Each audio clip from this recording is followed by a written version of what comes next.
Monsieur le Président, Monsieur le Président d'OSEO, Monsieur le Président de la CGPME, Mesdames et Messieurs les ministres, Mesdames et Messieurs les parlementaires, et si vous me le permettez, mes chers amis. Mes premiers mots seront pour dire au peuple japonais, bien sûr, la solidarité du peuple français dans la tragédie à laquelle ils font face avec un sang-froid admirable et un sens élevé des responsabilités. Je veux d'ailleurs saluer le travail réalisé par les services du Quai d'Orsay pour informer nos ressortissants et les aider à prendre, selon les cas, les mesures qui s'imposent. Nous aurons l'occasion de reparler malheureusement de cette tragédie et des conséquences qu'il conviendra d'en tirer. Je voudrais simplement dire devant vous que nous avons un triple devoir, un devoir de lucidité. La situation au Japon est extrêmement préoccupante, elle est très grave. Et les heures qui viennent sont des heures essentielles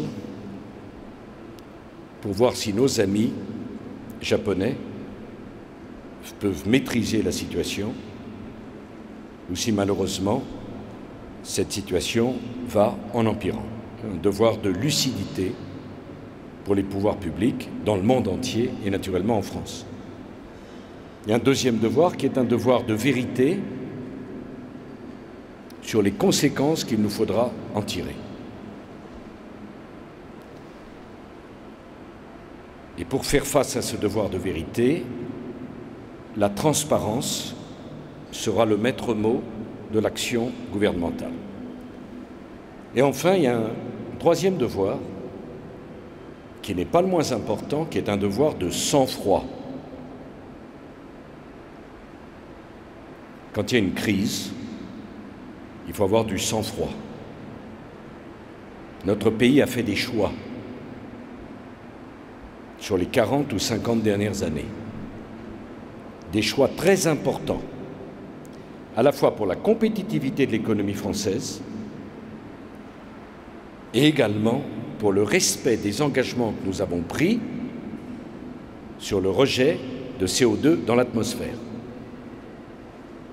Et ces choix, la situation de l'économie française, c'était des choix en faveur de l'énergie nucléaire. Non pas de façon exclusive, mais de façon principale. Ça n'empêche pas des investissements considérables dans les énergies renouvelables, mais nous avons fait un choix. Et on ne remet pas en cause des choix aussi importants pour l'indépendance de notre pays, uniquement parce qu'avec la multiplication des crises, il conviendrait de multiplier les pertes de sang-froid. Des crises, nous en avons connues, une crise monétaire sans précédent, une crise économique sans précédent, une crise avec l'émancipation positive de nombreux peuples arabes, et aujourd'hui, une crise qui impacte la troisième économie du monde. Et je tenais à vous le dire parce que le monde tel qu'il va demande, impose de la réactivité au pays. Comme vous-même, vous savez en faire preuve.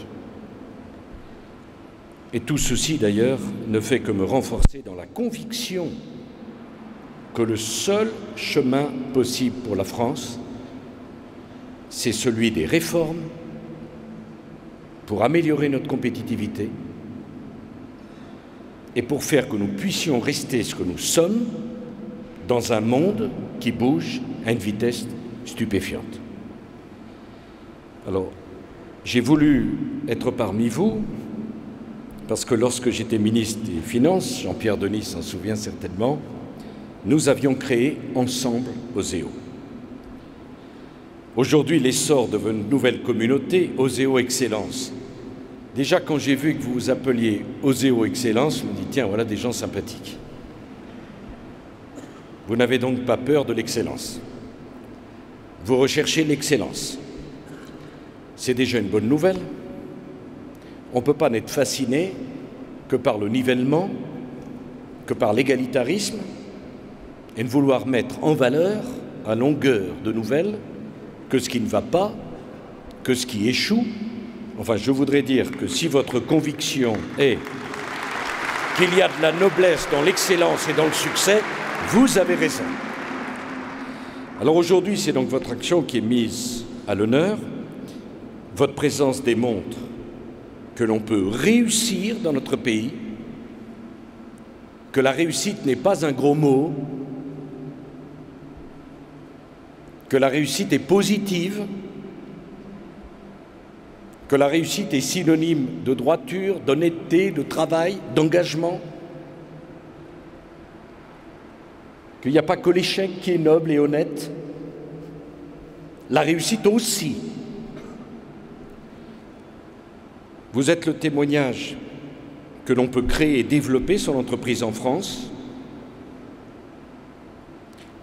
que l'on peut s'enrichir par le travail,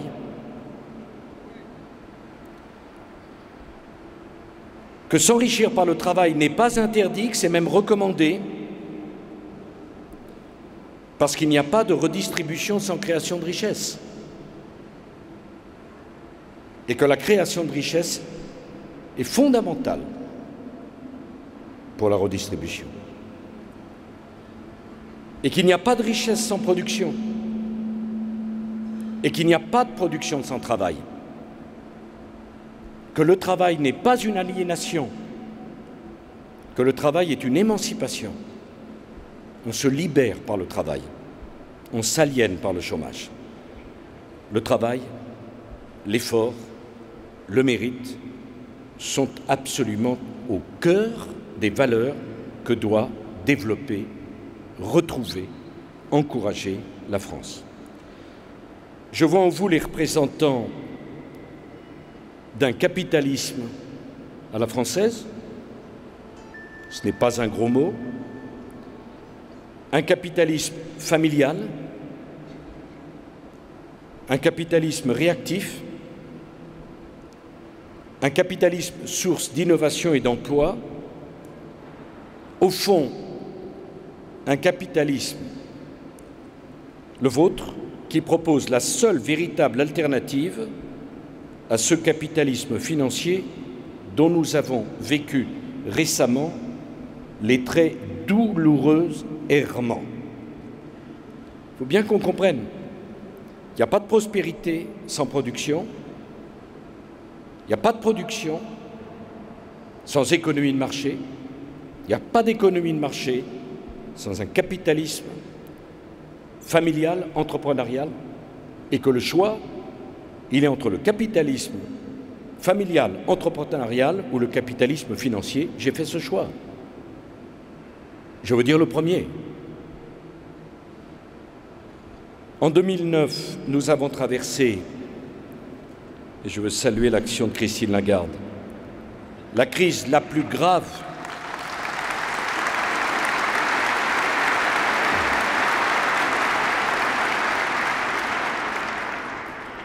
quand je pense qu'on a attendu si longtemps pour accepter qu'une femme soit ministre des Finances. Là aussi, permettez-moi de vous dire que la parité, ce n'est pas une question de quantité.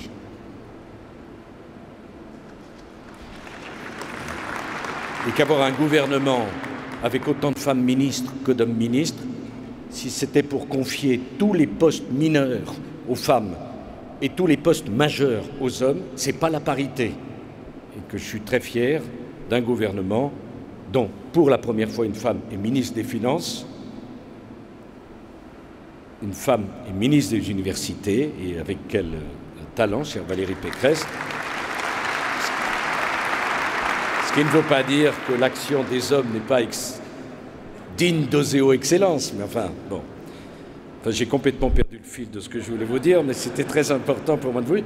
Non, parce que je vois beaucoup de femmes dans la salle et je pense que cette vision d'une parité simplement quantitative, ignorant le qualitatif, n'a absolument aucun sens. Et lorsque nous sommes trouvés confrontés à cette crise, nous avons dû prendre un certain nombre de décisions. Il y a d'abord eu le plan bancaire, qui a fait l'objet de polémiques étranges. À la minute où je vous parle, les banques françaises ont remboursé au gouvernement la quasi-totalité de l'argent que nous leur avions prêté. J'avais pris un engagement devant les Français, ce plan ne vous coûterait pas un centime, à vous, contribuables. Ce plan a rapporté en intérêt 2,5 milliards d'euros. Nous avons sauvé nos banques et nous avons récupéré pour le Trésor 2,5 milliards d'euros. Nous avons créé les médiateurs du crédit. Je veux saluer l'action de René Ricol et de Gérard Ramex, qui ont débloqué 3,2 milliards de prêts bancaires pour consolider 13 000 entreprises. Et là, je veux dire mon incompréhension et mon désaccord total. Quand ça marche bien, les guichets se multiplient pour prêter à n'importe qui, n'importe quoi, sans limitation. Je me souviens de la plaisanterie de l'époque où on levait des fonds. Vous vous souvenez de cette époque où vous trouviez des entrepreneurs, entre guillemets, qui n'avaient pas de clients, pas de produits, mais qui levaient des fonds. Et le plus étrange, c'est qu'ils trouvaient des banquiers. Mais je ne veux pas qu'on passe d'une période où on prête n'importe comment à une période où on prête à plus personne. Selon le bon principe qu'il vaut mieux prêter à celui qui n'en a pas besoin. Et les médiateurs du crédit ont pointé des situations extravagantes où pour 30 000 euros, on était obligé d'intervenir pour débloquer une situation.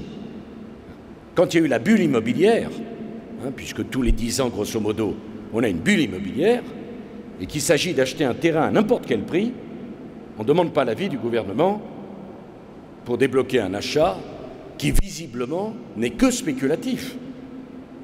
Donc, que nous sachions en tirer des conclusions. Nous avons renforcé les moyens d'Oseo.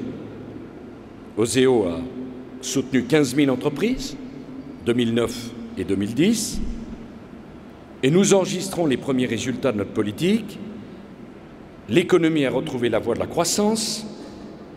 Certes, le chômage baisse encore trop lentement, mais enfin, l'économie française a créé 124 000 emplois en 2010. Le rythme de création d'emplois s'est accéléré au dernier trimestre. Et les entrepreneurs semblent avoir retrouvé l'optimisme puisqu'ils prévoient cette année d'augmenter leurs investissements de 14% en moyenne. Alors, quelle est la stratégie économique qui est la nôtre? Nous avons une obsession. Renforcer votre compétitivité et augmenter votre capacité d'export. La compétitivité, c'est crucial, c'est urgent, c'est vital. Mais franchement, il faut qu'on se dise les choses. C'est miracle que l'économie française ait pu résister à toutes ces années où il a été procédé à des choix qui étaient l'inverse de ce qu'il convenait de faire. Pas à faire un discours politique, ce n'est pas une question de gauche, de droite, d'opposition, de majorité. Mais quand on impose à la 5e économie du monde cette affaire des 35 heures, au mépris de ce qui se passe dans le monde entier, qui fait le contraire, et où on explique aux Français qu'en travaillant moins, ça ira mieux, alors que le monde travaille plus, il ne faut pas s'étonner du décrochage immédiat de compétitivité, notamment avec nos voisins allemands. Ce n'est pas une question d'idéologie, c'est simplement une question de bon sens. On peut avoir l'aspiration de travailler moins. Moi, je pense que la véritable aspiration, c'est pas de travailler moins alors que la durée de vie s'allonge, c'est de travailler mieux. c'est d'être mieux considéré, c'est d'être plus heureux au travail, c'est d'avoir sa formation qui augmente, sa rémunération qui augmente. Mais si l'ambition qu'on a au début de la vie, c'est vraiment de travailler le moins possible, franchement, ça ne peut pas très bien se terminer. J'aime les vacances, je ne suis pas maladif du travail, mais expliquer à des jeunes lycéens, dont 1 sur 2 vivront jusqu'à 100 ans, que le but de la vie, c'est de travailler moins, c'est une stratégie étrange. En tout cas, ce n'est pas celle que je veux porter pour notre pays.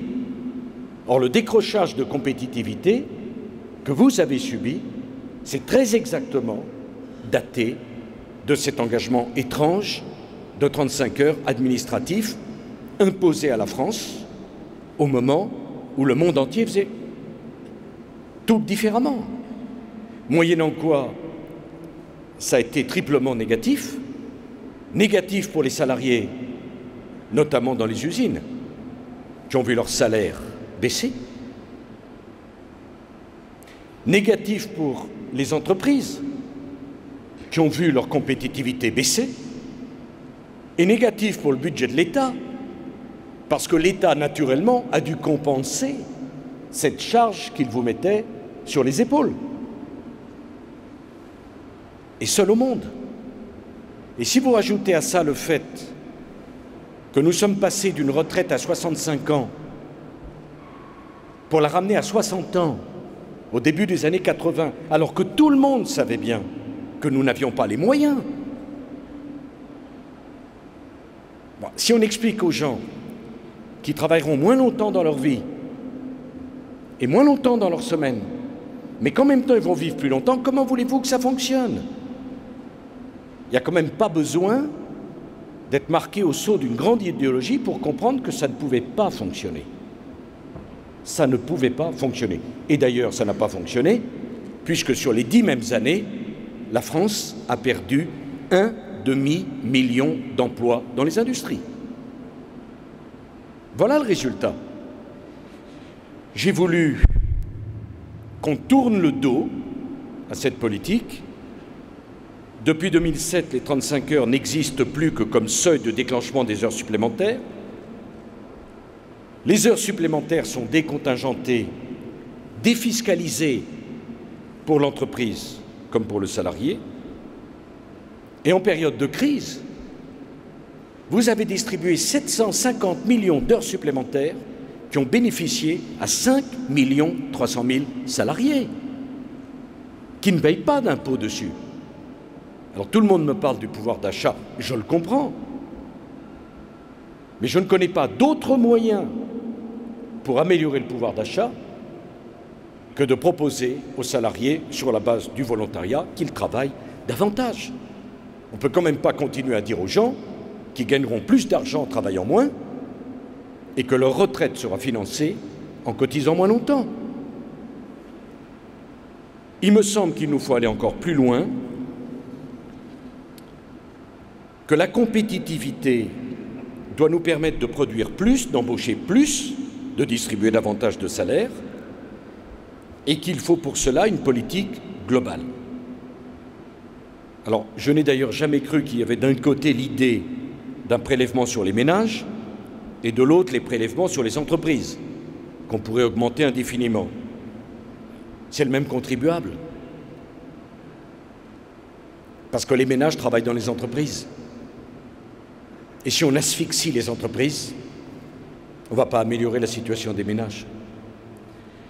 Nous avons décidé de supprimer la taxe professionnelle. Ce fut une bagarre intense. Et j'ai expliqué au Congrès des maires, devant 6 000 maires, enthousiastes, que nous avions fait le choix de supprimer la taxe professionnelle pour une raison simple, c'est qu'une entreprise, ça se délocalise, une collectivité locale, ça ne se délocalise pas. Pensez que la taxe professionnelle, nous étions le dernier pays d'Europe à la connaître, pesait 250 € par voiture fabriquée en France. Ce qui fait que grâce à la taxe professionnelle, nous étions devenus, tenez-vous bien, malgré Renault et PSA, un pays importateur de véhicules au lieu d'être un pays constructeur de véhicules. Est-ce qu'on pouvait continuer comme cela? C'est 10 milliards d'euros la première année de prélèvements que nous avons retirés aux entreprises et 6 milliards en année pleine. Je sais à quel point la complexité administrative est une entrave à l'esprit d'entreprise. Je veux saluer l'action d'Hervé Novelli qui a créé le statut de l'auto-entrepreneur, qui a été un succès considérable. Nous allons maintenant nous attacher à la simplification des formalités liées à l'embauche et nous avons fixé un objectif, diviser par 4 le nombre d'informations demandées aux employeurs dans le cadre des déclarations d'embauche.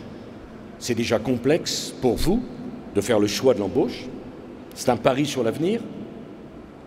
Mais je ne peux pas accepter un système qui fait que tout est fait pour vous décourager. La complexité, mais pour tout. Aller inscrire sa vieille mère ou son vieux père dans une maison médicalisée, il faut être sorti dans la botte de Polytechnique et encore récemment. Il faut voir les dossiers qu'on demande. Il faut absolument que l'on mette un terme à tout ceci. Un mot sur le coût du travail. Vous savez, nous avons dû prendre une décision difficile.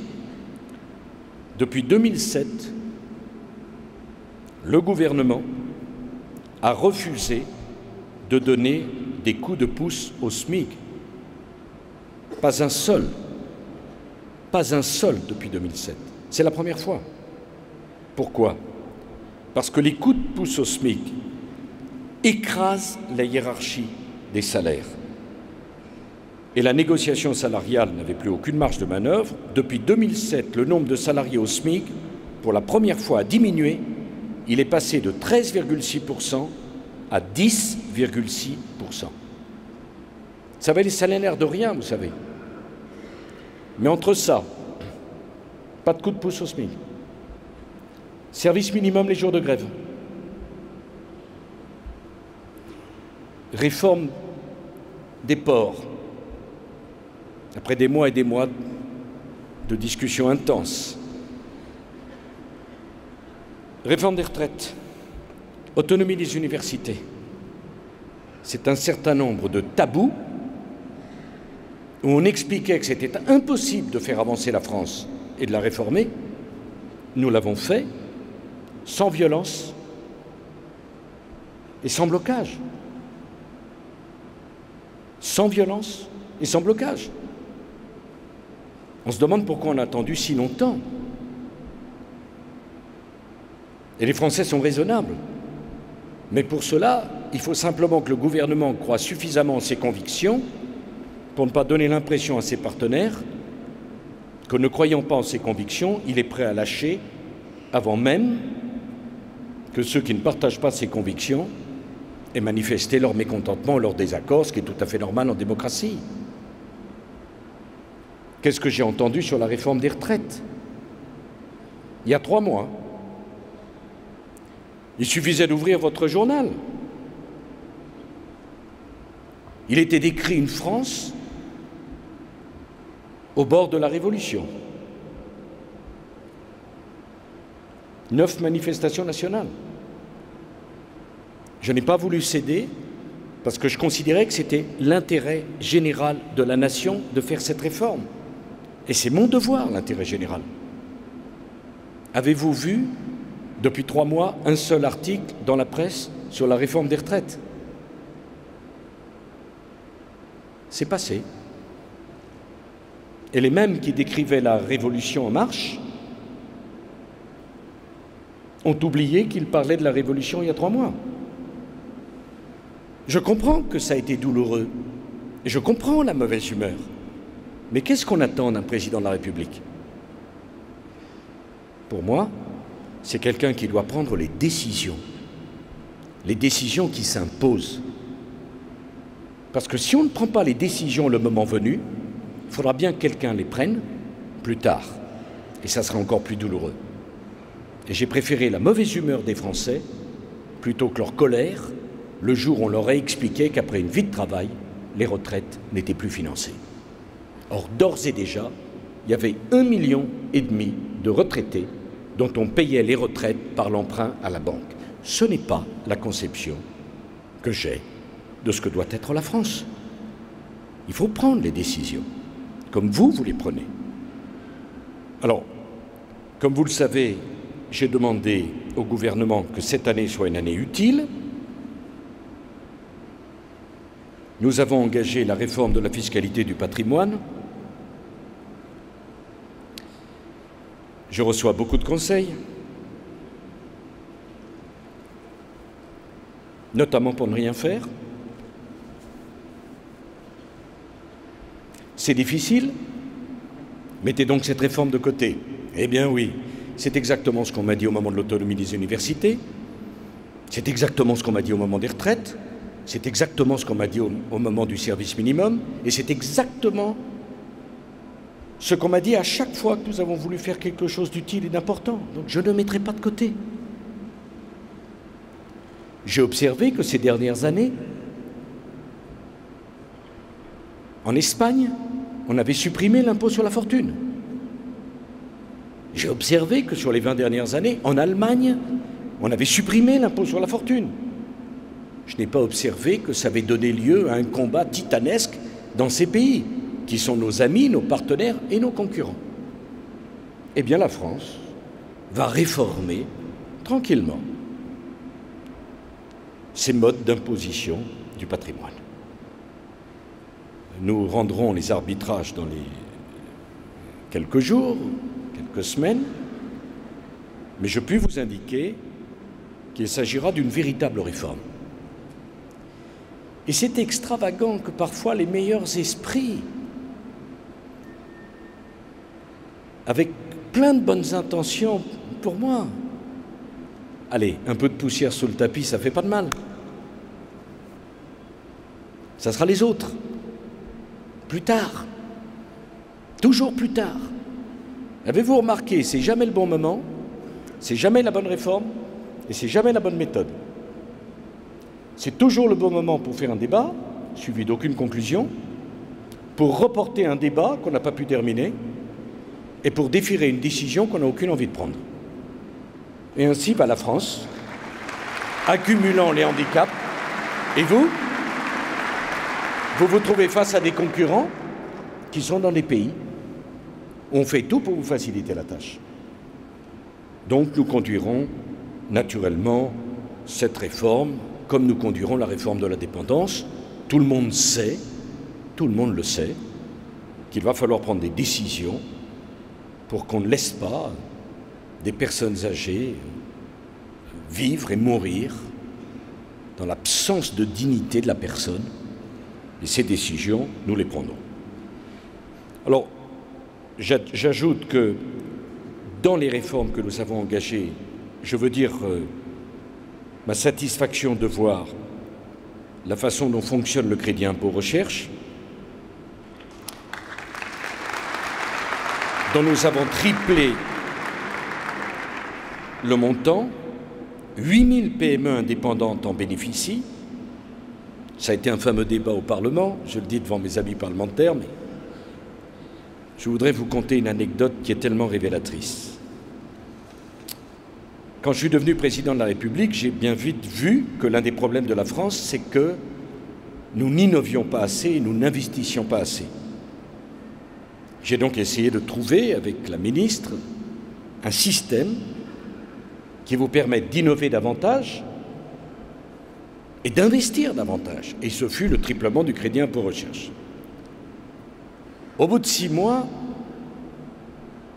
certaines directions d'un certain ministère sont venues me voir en me disant « c'est une catastrophe, le dispositif que vous avez inventé doit être interrompu ». Je dis « ah bon, pourquoi ?» Parce qu'il coûte trop cher. Je dis « donc parce qu'il marche ». Exactement.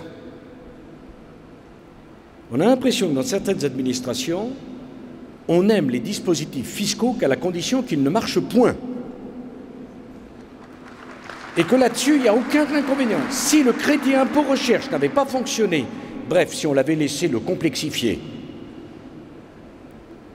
pour que vous ayez l'idée du crédit impôt recherche, le goût du crédit impôt recherche, mais pas le crédit impôt recherche, alors de ce côté-là, le crédit impôt recherche pouvait vivre tranquillement pour les 25 années qui viennent. Parce qu'entre l'idée du gouvernement, parfois, le tamis du Parlement, allez, une bonne dose de complexité, puis les circulaires d'application des administrations, parfois on se retrouve avec un bébé dont on ne reconnaît ni le physique, ni le nom, ni l'identité. Donc sur le crédit impôt recherche, je suis vraiment décidé à ne pas laisser casser un dispositif qui nous est envié dans le monde entier. Et je voudrais dire que, pas simplement pour les PME, je veux qu'on se comprenne là aussi, il y avait une idée bizarre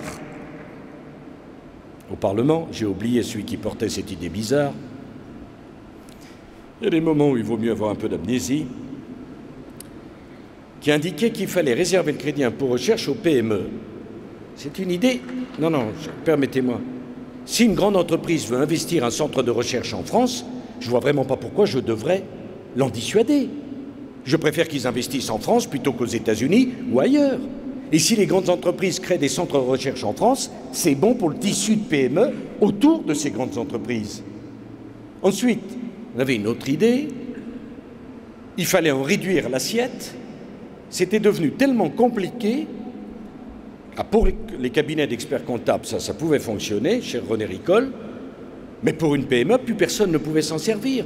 Il faut qu'on s'habitue à des systèmes simples, puissants, qui débloquent une situation et que nous assumons.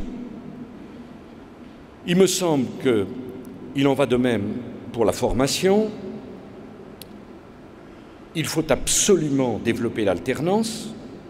Écoutez, un jeune qui est formé par l'alternance dans l'entreprise a 70% de chances de trouver un emploi. Un jeune qui est formé en formation théorique a 35% de chances de trouver un emploi. Est-ce que je dois regarder la situation comme ça et n'en tirer aucune conclusion?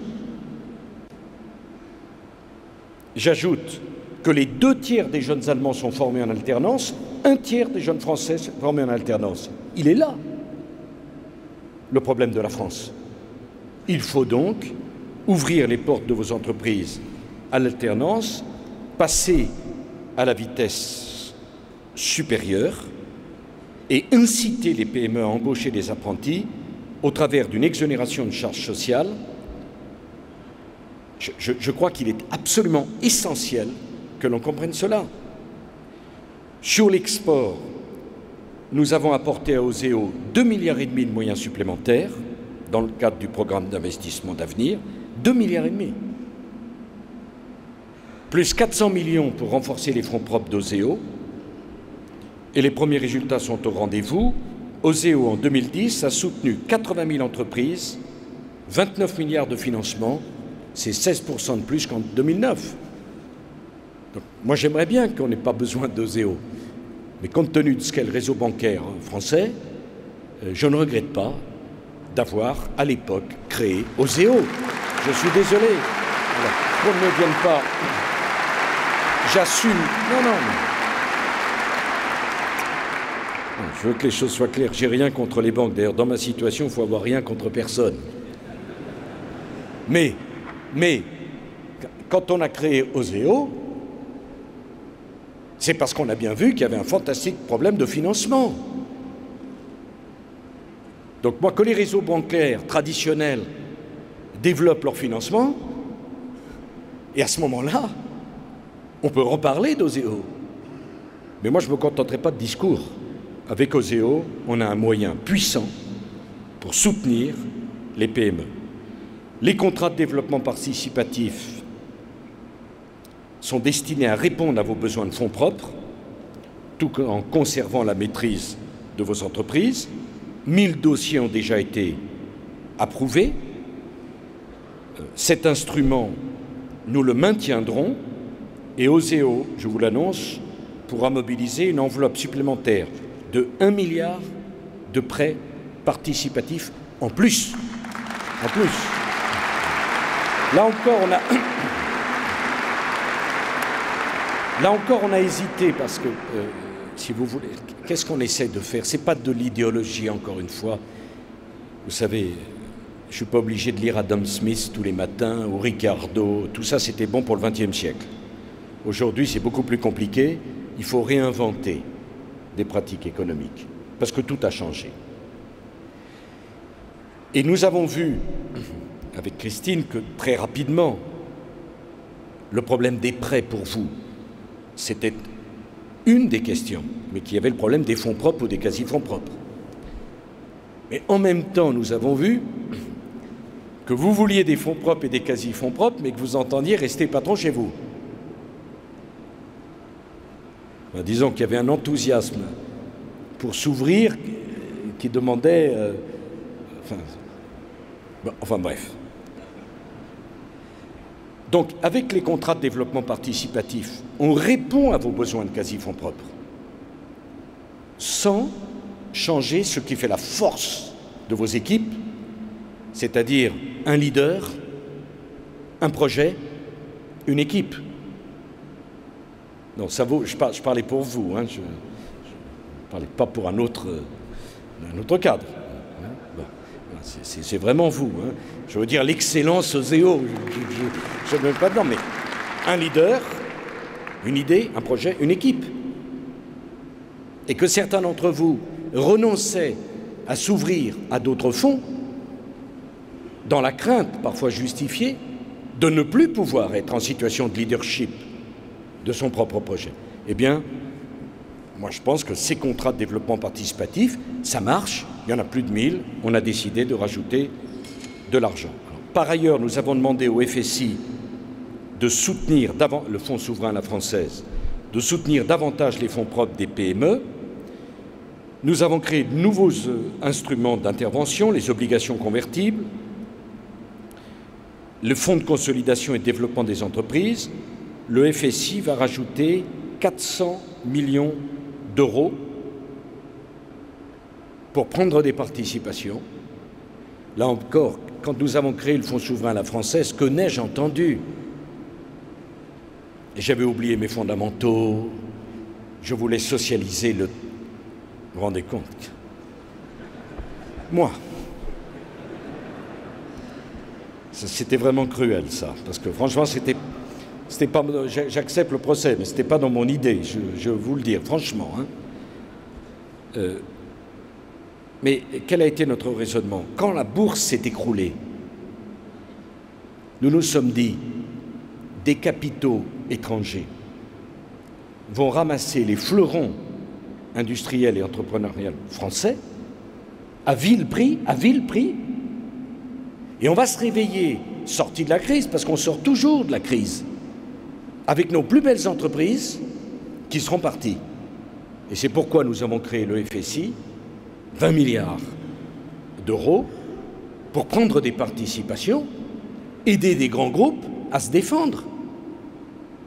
Enfin, il n'est pas interdit à la France de faire en 2010, à l'époque, ce que d'autres pays avaient fait 20 ou 30 ans avant.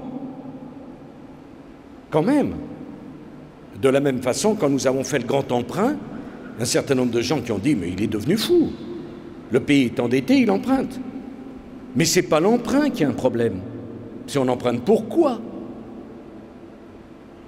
Bon, la réalité de la France des 30 ou 40 dernières années, c'est qu'on a toujours privilégié les dépenses d'assistanat et de fonctionnement et sacrifié les dépenses d'investissement parce que c'est plus facile de couper dans l'investissement, raisonnement à courte vue, et de maintenir des dépenses d'assistanat et des dépenses qu'on ne pouvait plus payer.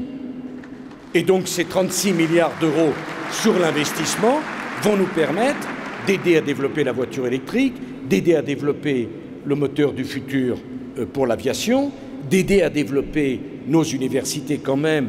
On ne pouvait pas regarder nos universités comme dès qu'une famille française voulait mettre ses enfants dans une université avec des campus, avec des bibliothèques ouvertes le dimanche. Merci Valérie, maintenant c'est le cas, parce que jusqu'à présent, nous nous enorgueillissions d'avoir des bibliothèques fermées le dimanche. Il fallait absolument... Elles étaient aussi aux 35 heures, donc des locaux qui se délabraient. Nous avons décidé d'engager un plan massif dans la recherche, dans les universités, dans les investissements d'avenir. Parce que la réponse de la France à la crise, ce n'est pas la rétractation, c'est au contraire la multiplication des projets. En revanche, c'est vrai, nous n'avons pas les moyens de créer de nouvelles allocations.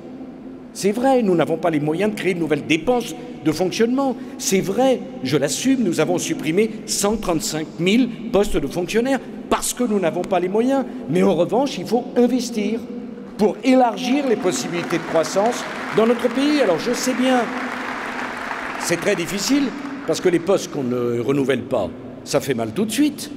Et les investissements qu'on finance, ça fera du bien plus tard. Mais c'est l'idée que je me fais de mon rôle dans la modernisation tellement nécessaire de l'économie française.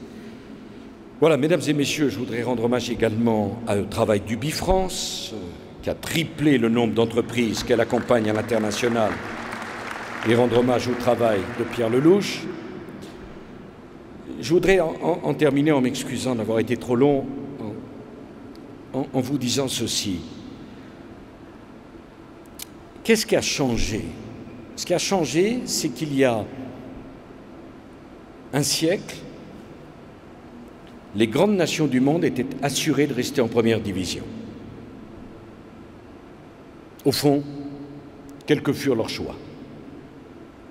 Aujourd'hui, personne n'est assuré de rester en première division.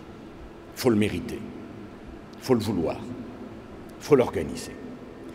L'idée que je me fais de la France, notre pays, c'est un pays qui doit montrer le chemin, c'est un pays qui a un génie particulier et qui doit comprendre que pour rester lui-même, il doit profondément se réformer.